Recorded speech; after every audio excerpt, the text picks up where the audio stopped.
à tous. On s'est levé ce matin de bonne heure pour se faire une petite balade moto organisée par l'association Ameline-toi, refuge animalier à Prinquio. Il y a pas mal de motos. Je pense que le tracé va être sympa. On a le temps avec nous aujourd'hui après un été hyper pourri.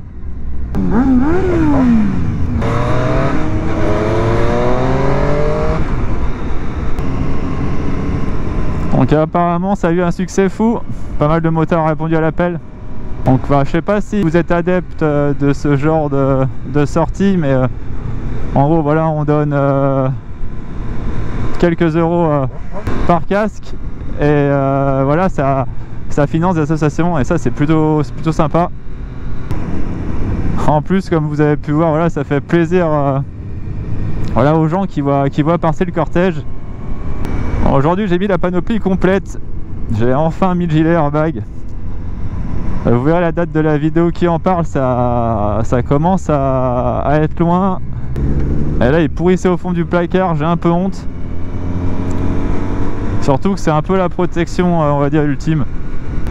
Du coup en plus j'ai viré la dorsale de mon blouson existant et en fait on sent rien du tout, je le sens pas du tout le gilet. Là ça va me permettre de tester le nouveau setup avec le nouveau casque. J'espère que le son va être meilleur que sur le setup du Shoei, puisque j'avais pas mal de prises au vent. Là je devrais plus en avoir, parce que le nouveau Scorpion Exo R1R là que j'ai acheté, il est plutôt silencieux, il est hyper léger, il est super confortable. Bon, c'est comme je disais dans la dernière vidéo, les finitions sont juste dégueu, mais enfin bon, pour un casque de ce tarif là, il est juste génial. Ça c'est vraiment un casque que je conseille du coup. Il n'y a pas besoin de mettre 1500 € dans un casque pour avoir quelque chose de confort et d'acoustique. Donc le but de ces sorties là, c'est de récolter des fonds. C'est pas de jouer à Rossi et de créer des accidents. C'est pour ça qu'on va rouler dans les, voilà, autour des 50 km/h, un peu plus en sortie de village. Mais le but c'est, voilà, c'est de passer, c'est de faire un peu le spectacle, c'est de récolter des fonds, passer un beau moment, voir un paquet de motos que vous croisez peut-être jamais. Pareil, niveau sécurité, il y a un paquet de volontaires, voilà, parce que pour fermer les ronds-points, sécuriser les carrefours, les routes, à l'heure du passage du cortège, il faut absolument que ça soit quand même sécurisé.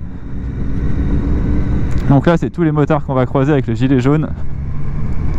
Donc ils vont aussi prendre des photos et des vidéos.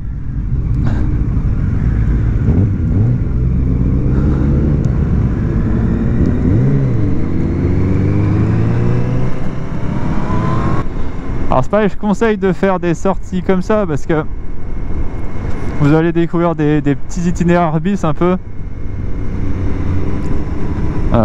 C'est bien beau les Liberty Rider, tous les logiciels de GPS comme ça qui vous créent des parcours sinueux, c'est bien.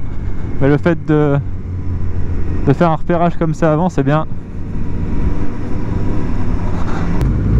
Ah, le petit Z1000 à l'ancienne là, avec les deux Acra qui respirent plutôt bien. Pas d'Euro 5. Alors, en parlant de ça, je vais rebondir un peu sur le contrôle technique. Il me fait quand même un peu peur. C'est que bon, les points du contrôle, à mon avis, on va les connaître, hein. Ça va être la pollution, l'échappement, le bruit. Franchement, les motards, c'est le plus dur à remettre en état, hein, pour moi. Après, tout ce qui est éclairage, remettre des clignots, un éclairage de plaque, c'est pas compliqué. L'échappement, ça va être sacrément compliqué quand même.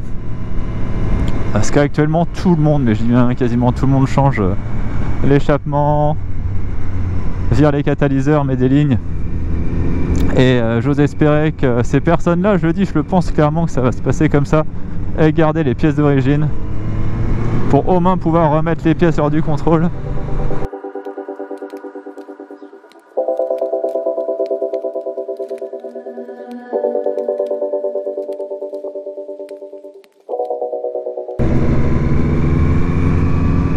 Un petit Dorso Duro, c'est pas mal ça. Bah ça se fait plus maintenant d'ailleurs. C'est vrai, je réfléchis un peu, Aprilia fait plus de supermoto. Il relance le Touareg, plus enduro trail, mais pas réellement de supermoto. À la fin elles étaient toutes pas bradées mais en super promo. Bon, je sais pas si vous la voyez là-bas, mais il y a le CB150F. Ouais, j'avais pris en photo, c'est le gars de la sécu.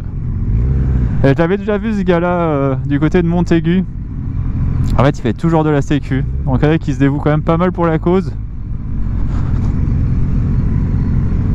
Puis il y a des beaux engins devant quand même. Oh, le Aprilia, le SV4.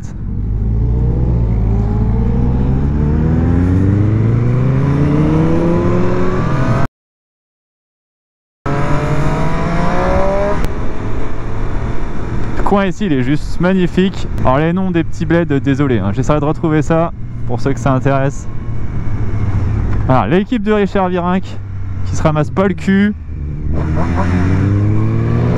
Ah, ça m'énerve.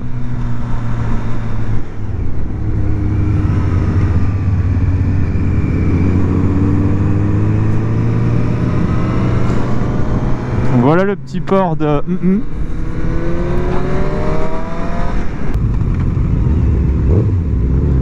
Allez, peut-être un futur abonné. Ah, il kiffe, hein.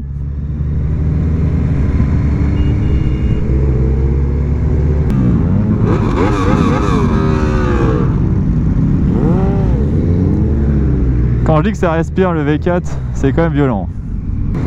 Ah, j'avais pas vu, on a des Can-Am devant. Et les 125 devant aussi.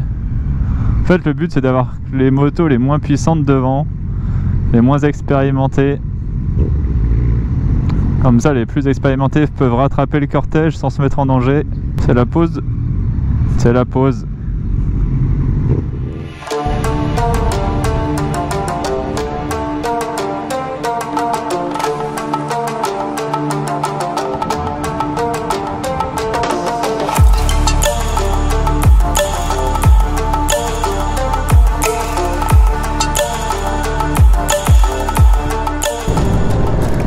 Bon bah je vais vous quitter sur tes 2-3 images.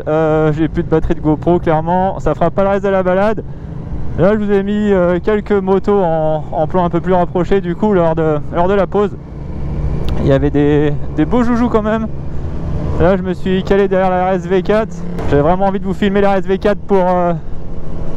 pour image de fin. Je vous dis à très bientôt dans une prochaine vidéo. Restez prudents sur la route. Allez, tchuss.